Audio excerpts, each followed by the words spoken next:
The boy who refused to disappear.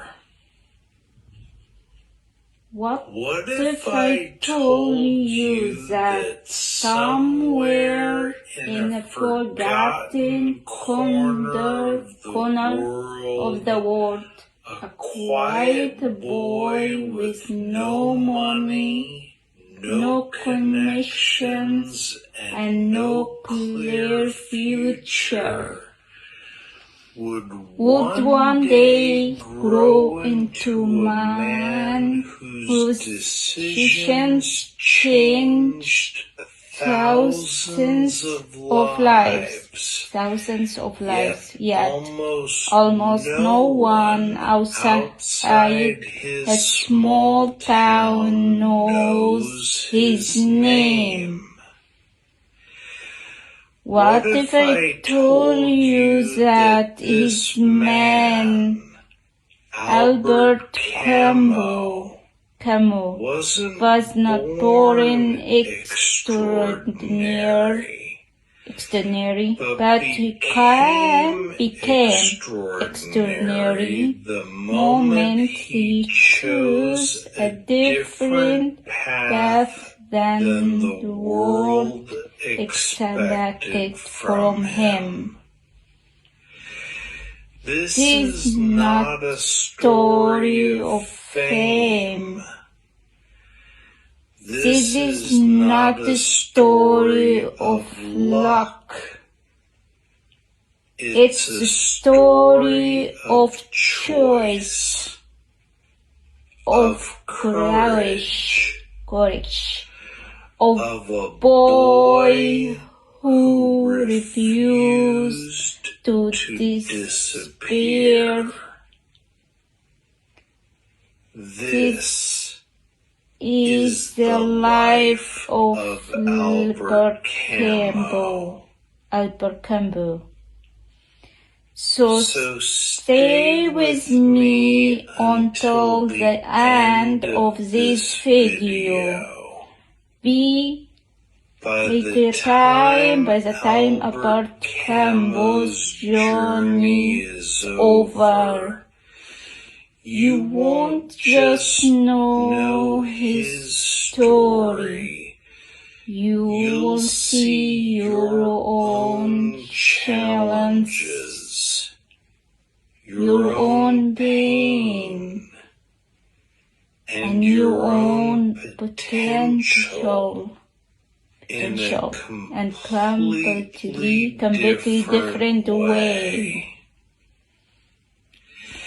And before we dive in, I want to ask you for one small favor. If this story touches you at any moment, please hit the like button. It helps this video reach more people who need this kind of motivation. You can also comment below and tell me which part of Albert's life speaks to you the most. And subscribe if you want more powerful stories like this. Your support really makes a difference now. Let's begin. The town that time forgot. Albert Camus was born in the town that felt like the world's quietest secret. A place where the mountains stood like old guards, where winters were long, and where every family knew the exact sound of every neighbor's footsteps. The kind of town where nothing changed, and no one expected you to change either. His father, Mako Campbell, working the long hours in a small mechanical workshop. He could fix anything. Tractors, motorbikes, water pumpers, but never quite managed to fix the tiredness in his own eyes. His mother, Alana, was a school teacher with a gentle face and a quiet sadness that came from dreams she had traded for responsibility. Money was always tight, but dignity was never lacking. Albert grew up in a house where the walls were thin, the meals were simple, and hope was something you had to create by yourself.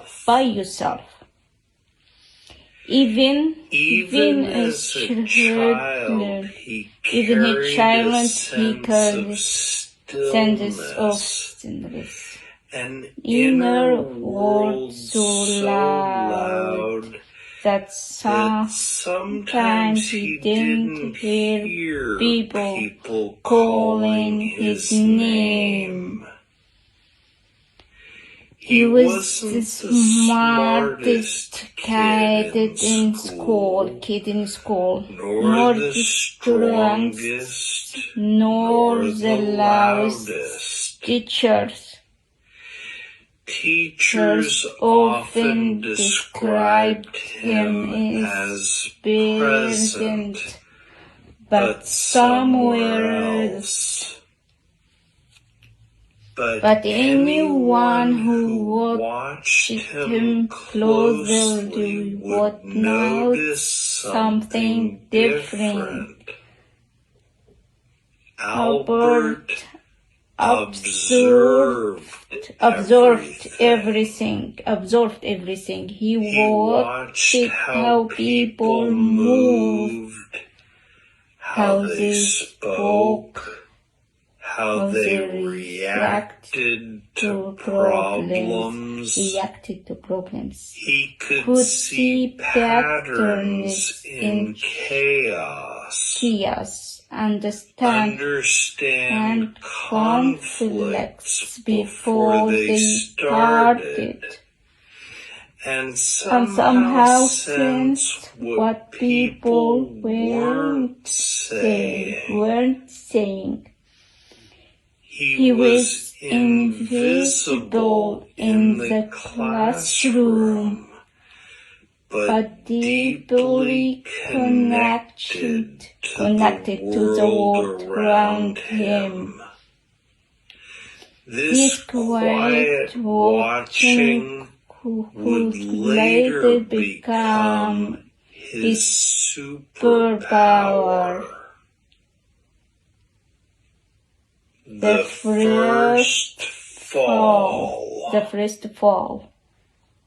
Every hero's story begins with a fall. Albert's first fall happened at age 10. the day The day his father's father's workshop burned down. It was late evening.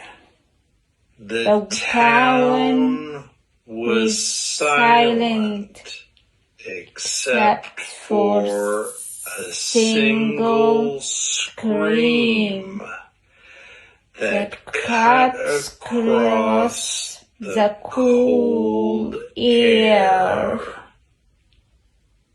By the time Albert reached the workshop, flames were eating through the roof like hungry animals. Tools melted into puddles. The walls cracked, and years of work vanished in minutes. His father arrived moments later, breathless, helpless. Albert never forgot the look on Marco's face, a mixture of disbelief, anger, and the silent fear that he had failed his family.